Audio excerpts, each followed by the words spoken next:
ત્યારું જગતમાં કોઈ એવું મળી જાય ને કે બસ હું એને બધી મારા સુખ દુઃખ ની વાતો કરું, એનો લાડ કરું, એનો પ્રેમ કરું, અને એ પ્રેમમાં કોઈ દગો ના થાય એવું મને કોઈ મળી જાય ને તો હું સુખી થઈ જાઉં, આનંદિત થઈ જાઉં.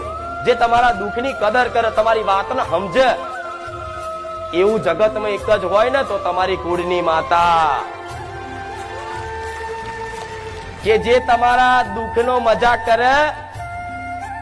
તમે જો ઈચ્છો છો ને કે મને કોઈ વસ્તુ એવું મળી જાય કે બસ મને 24 કલાક મારી સંભાળ રાખે, કોઈ તમને આજે તમે દુઃખી હોય અને કોઈ પૂછવા વાળું ના હોય, ઘરના તમને પૂછતા ના હોય, તો તમને દુઃખ લાગે છે ને, અંદરથી લાગે છે ને.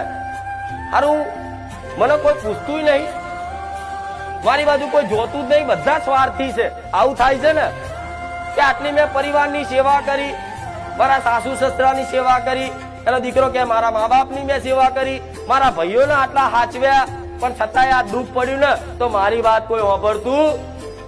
તારે તમે અંદર અંદર મૂંઝાવશો. તારું કોને કહું, કોને કહું, કોને કહું, કોને કહું, એમ કરતા કરતા છે ને એક વિચાર ધર્મ બાજુ વરે, ભગવાન બાજુ વરે, દેવી શક્તિ માતા બાજુ વરે. તારું હવે માતા મારું હોભરે તો મારું ભલું થાય. નકર જગતમાં ના સંસારમાં છે ને બધી જગ્યાએ મેં રાડો પાડી પાડીને કીધું કે હું દુઃખી છું, હું દુઃખી છું, પણ મારા દુઃખની કોઈએ કદર કરી